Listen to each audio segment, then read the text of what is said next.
Subscribe कीजिए हमारे channel नूर रज़ा को और बेल आइकन को प्रेस कीजिए, जिससे आपको हमारी न्यू वीडियो की नोटिफिकेशन मिलती रहेगी। लोगों, अहले बैत की मोहब्बत बच्चों का खेल नहीं है। ये मोहब्बत अहले बैत जिन लोगों ने किया वो विलायत की मंजिल पर पहुंच गए, अल्लाह के कुर्ब की मंजिल पर पहुंच गए।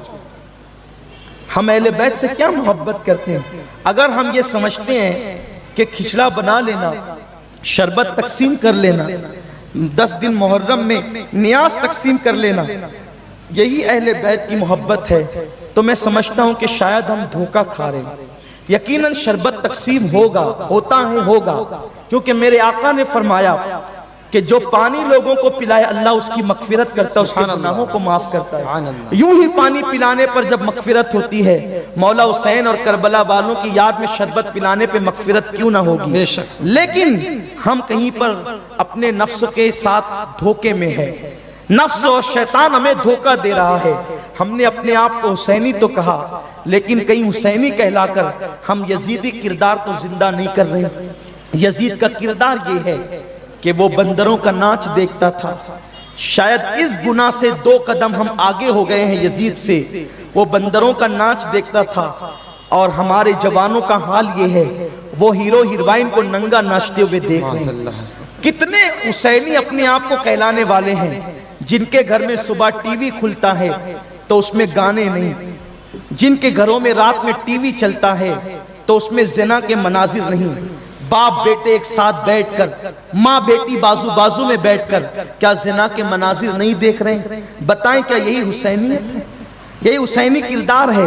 हुसैनी किरदार तो ये है कि अल्लाह अकबर, जब मौला हुसैन अपनी बीवियों को आखिरी सलाम करने के लिए खैमे में जाते हैं तो कहते हैं, खबरदार चेहरे पे हाथ ना मारना, बाल नहीं नोचना, नमाजें न छोड़ना।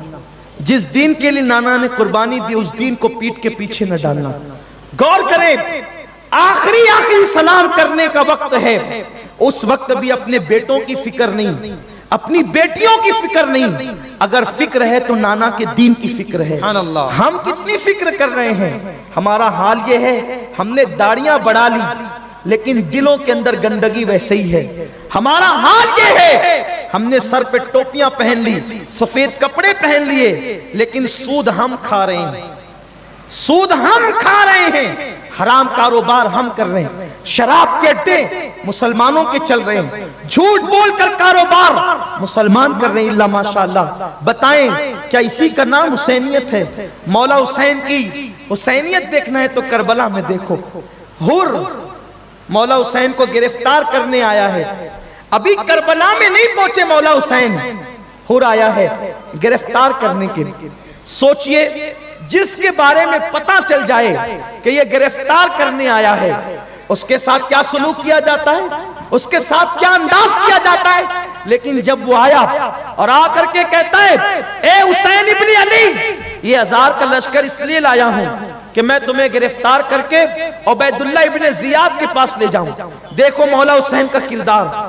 भूल रहे हैं हम, करबला को हमने रस्म बनाया है, हक्कानियत को भूल रहे हैं, सच्चाई को भूल रहे हैं। करबला सिर्फ रस्म नहीं है, करबला नजरियात है, करबला मजहब है, करबला मसलक है, करबला हक्कानियत की पहचान है। करबला वो ईमान का जौहर देने वाली अजीम जात का नाम है। अल्लाह अकबर।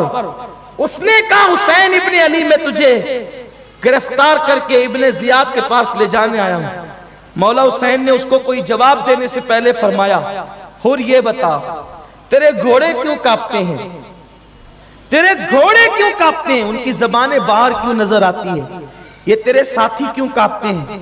हुर ने कहा, क्योंकि इब्ने जियाद का हुक्म था कि जल्दी जाओ, कहीं हुसैन हाथ से ना निकल जाए। तो मैंने कूफा से लेकर यहां तक कहीं पड़ाव न किया, जंगलों में भटक भटक कर तुम्हें ढूंढा, तो न चारा दिया घोड़ों को, न पानी, न साथियों को खाना दिया, न पीना, इसलिए ये प्यास से तड़पते हैं।